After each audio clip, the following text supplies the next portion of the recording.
आज मैं समाज की 50% भागीदारी जिस व्यक्तित्व की है वह है नारी। इस नारी समाज के उत्थान के लिए भगवान बुद्ध और महावीर ने भी नारियों को दिया था भी छोड़ी होने का अधिकार। भगवान बुद्ध और महावीर ने कृपा करके नारियों को भी भिक्षुणी होने का अधिकार दिया था, किंतु यह अधिकार भी नारी के हाथ सुरक्षित न रह सका।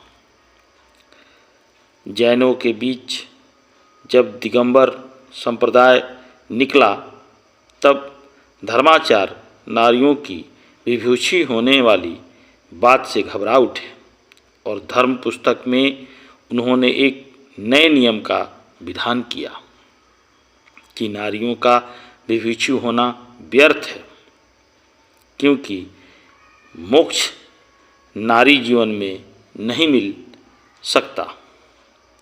नारियां घर में ही रहकर दान पुण्य करें, ऐसा उनका मानना था, और उस दिन की प्रतीक्षा करें जब उनका जन्म पुरुष योनि में होगा, तभी उनको मोक्ष मिलेगा। जब ये पुरुष होकर जन्म में आएंगी, संन्यास वे तभी ले सकेंगी और तभी उन्हें मुक्ति भी मिलेगी। ऐसा दिगंबर संप्रदाय के लोग की सोच थी। और बुद्ध ने भी एक दिन आयुष्मान आनंद से ईसत पश्चात के साथ कहा कि आनंद, मैंने जो धर्म चलाया था वह 5 सहस्त्र वर्ष तक चलने वाला था, किंतु अब वह केवल 500 वर्ष चलेगा, क्योंकि नारियों को मैंने विभूषी होने का अधिकार दे दिया है। धर्म साधक महात्मा और साधु नारियों से भय खाते हैं। विचित्र बात है तो यह है कि इनमें से कई महात्माओं ने तो ब्याह भी किया और फिर नारियों की निंदा भी की। कबीर साहब का एक दोहा मिलता है, नारी तो हम हूँ करी, नारी तो हम हूँ करी, तब न किया विचार, जब जानी तब परिहरी, जब जानी तब परिहरी, नारी महा विकार। नारियों की यह अवहेलना हमारे अपने काल तक भी पहुँची है। बनाड शाह ने नारी को अहेरिन और नर को अहेर माना है।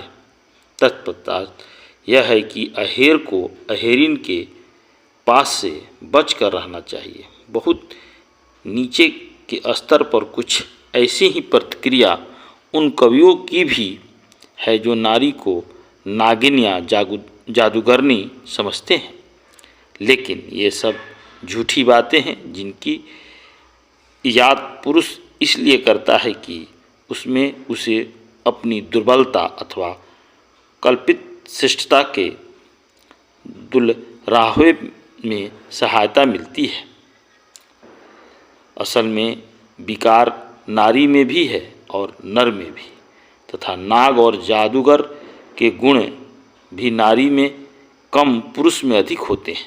एवं अखेट तो मुख्यतः पुरुष का ही स्वभाव है।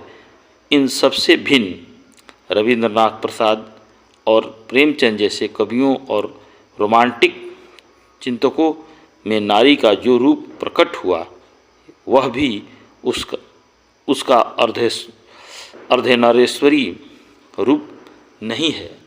तो आज समाज में नारी के उत्थान के लिए सरकार या समाज या हमारे धर्मगुरु या हमारे कवि बुद्धिजीवी जो कर रहे हैं वो पुरातन काल से ही होते आ रहा है।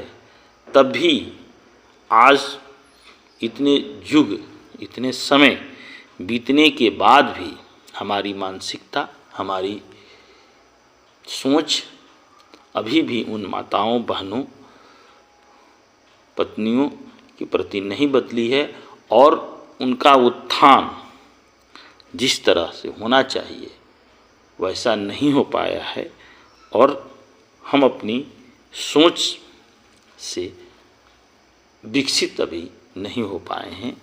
तो हमें इसकी ज़रूरत है, तभी जाकर हमारा समाज विकसित हो जाएगा।